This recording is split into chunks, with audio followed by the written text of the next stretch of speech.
Hello students, today we are going to discuss question number first and second of exercise 4.2. Okay, fourth chapter is very easy related to your second chapter. Okay, in this chapter we will find the root by the statement question or by the given equation. Find the root of the following quadratic equation by factorization. जो first question है वो आपके लिए बहुत ही ज्यादा easy है. आपको mid term splitting से जस्ट फैक्टर फाइंड आउट करने हैं. ठीक है. And root, what do you mean by the root, एक हम ये चीज समझेंगे. ठीक है. नाउ सबसे पहले फैक्टराइजेशन कर लेते हैं. X square mid term splitting अगर मैं इसकी करूं -3x की, जिसका प्रोडक्ट -10 आए, it will be -5x plus 2x -10 equals to 0. काफी बार कर चुके हैं इस तरीके के क्वेश्चन, अब आपको कोई प्रॉब्लम नहीं आनी चाहिए. x is common, x -5 plus 2 x -5 equals to 0. Again taking common x -5 x plus 2. ठीक है. तो ये आपके क्या आ गए, ये आपके अभी तक फैक्टर आए हैं, जीरोस नहीं आई हैं. राइट. नाउ एक बात ध्यान से समझिए, जब भी आपके पास दो चीजों के प्रोडक्ट जीरो है, अब क्या पॉसिबल हो सकता है ये जीरो हो ये ना हो सकता है आपके पास ये जीरो हो और ये जीरो ना हो सकता है दोनों जीरो हो.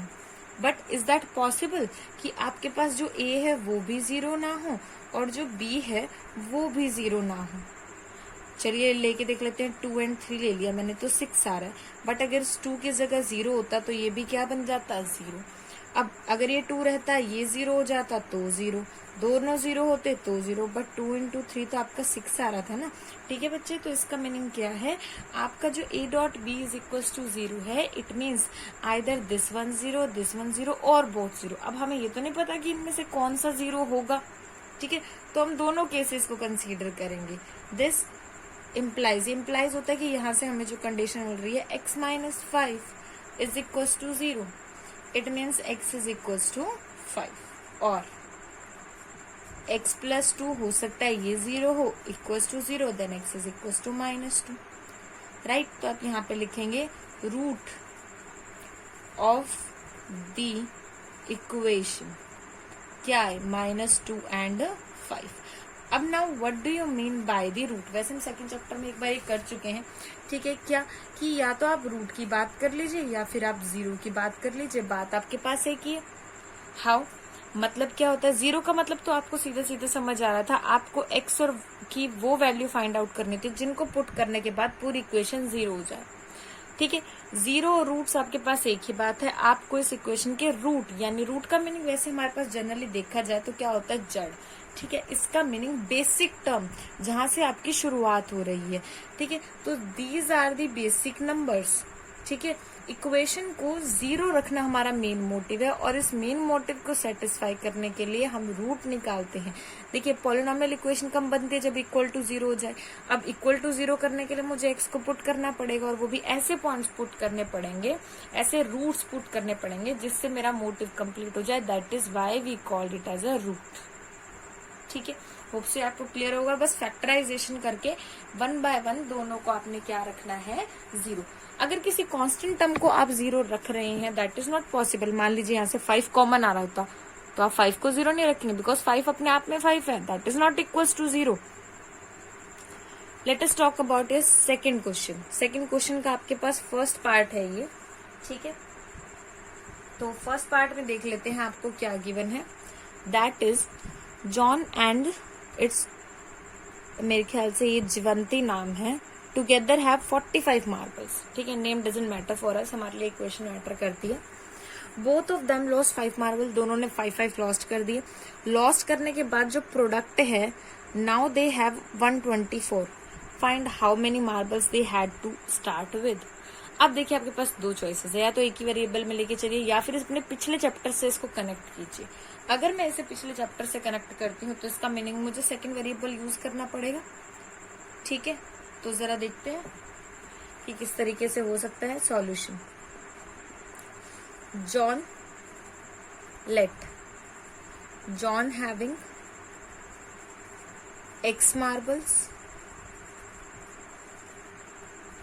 and second one is I think Jeevanti. देख लीजिएगा आप नाम क्या है. having y marbles. इकट्ठे दोनों के पास 45 है, so according to question x plus Y 45 है, ठीक है। एंड दोनों ने 5 लूज कर दिए, ठीक है। आफ्टर लूजिंग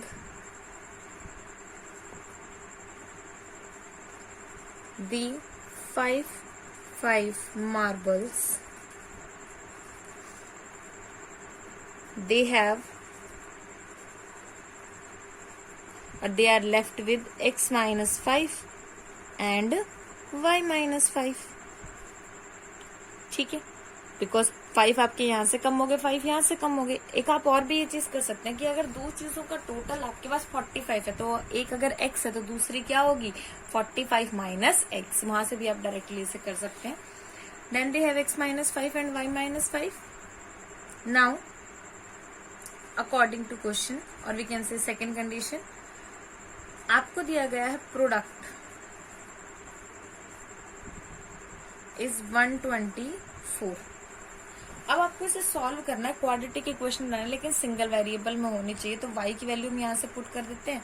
यहाँ से आपकी y की जो वैल्यू है वो है 45 माइनस 6। बात तो वही है, आप डायरेक्टली भी ले सकते थे स्टार्टिंग में। Put it here, x minus 5, 45 minus x minus 5 is equal to 124।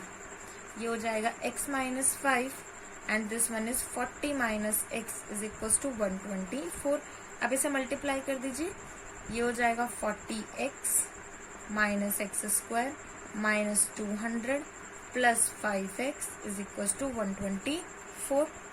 अब इस पूरे इक्वेशन को सॉल्व करने के बाद हमारे पास जो इक्वेशन आती है that is X square minus 45x plus 324 is equal to 0। सारे के सारे नंबर्स को इधर शिफ्ट कर दीजिएगा, ये इक्वेशन आपके पास आ गई। अब क्या करना है, factorisation.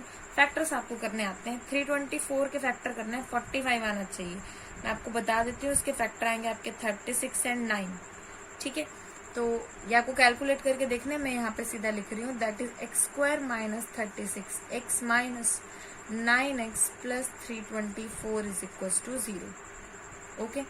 So taking x common, x minus 36, right, minus 9 common, x minus 36 is equals to 0, x minus 36, x minus 9 is equals to 0। तो यहाँ से क्या आ जाएगा, x is equals to 36 और x is equals to 9, जैसे हमने पिछले क्वेश्चन में आपके रूट निकाले थे, ठीक है। आपसे पूछा गया है find out how many marbles they had to start with, right. तो अगर जॉन के पास x मार्बल थे, जॉन मैं इसके केसेस हम कंसीडर कर सकते हैं, ठीक है। अगर मैं इसके केसेस कंसीडर करती हूँ, मैं आपको यहाँ बता देती हूँ एक बार, ठीक है। Cases first, when John have 36 marbles, then second one have 36 उसके पास है, तो 45 माइनस 36 यानी 9 इसके पास हो जाएंगे। सेकेंड क्या हो जाएगा, when John have 9 marbles, okay, then Jivanti have 45 minus 9 which is equal to 36 marbles. दोनों केसेस को लेके आपको कंसीडर करके चलना है, ओके। उसके बाद ही आप इसका सॉल्यूशन जो है वो लिखेंगे, ठीक है। Now let us talk about your second part. Second part की हम बात करते हैं। अ cottage in the industry produce a certain number of toys in a day. The cost of the production in each day rupees was found to be 55 minus the number of toys produced in a day. निकालने के number of toys produced in a day, ठीक है। So solution हम क्या कहेंगे, let the number of, मैं आपको बार बार बताया है 90% आपको वही लेट करना होता है जो आपको फाइंड आउट करना है, produced x. Okay, and cost of production of each, cost of production of each day क्या बोला गया है, 55 माइनस क्या बोला, minus the number of toys produce, तो यानी कि x को हमने सब्ट्रैक्ट कर दिया इसके अंदर. On a particular day the total cost of the production, total cost जल्दी से लिखिए, यहाँ पे आ जाएगी आपकी टोटल कॉस्ट विच इज 750. ठीक है, अब ये आपकी cost of production each day है, ये नंबर ऑफ टॉयज प्रोड्यूस है. तो अगर एक चीज का रेट आपको गिवन है, टोटल निकालना, तो आप क्या करते हैं, इसको इससे मल्टीप्लाई. मान लीजिए एक चीज का रेट आपके पास 20 है, तो ऐसी 10 चीजों का कितना होगा, 20 मल्टीप्लाई विद द 10. अब एक का रेट आपके पास 55 माइनस एक्स है, तो x का कितना होगा, 55 minus X multiplied with the x. ठीक है, तो ये चीज आपको यहाँ अप्लाई करनी है. Now according to question 55 minus X multiplied with the x is equal to 750. यहाँ से हो जाएगा 55 minus X square is equal to 750 and X square, sorry यहाँ पे हमारे पास x भी है इसके साथ मल्टीप्लाई, माइनस 55 एक्स इधर शिफ्ट कर दिया हमने, प्लस 750 इज इक्वल टू 0. तो ये आपकी क्या आ गई, ये आपकी फाइनल इक्वेशन आ गई. अब आपको क्या करना है, मिड टर्म स्प्लिटिंग से इसके फैक्टर निकालने और x और y की क्या निकालनी है, वैल्यू. ठीक है, अब नेक्स्ट आगे सॉल्यूशन आप खुद करेंगे. Okay, in the next video we will talk about your next question. Thank you so much.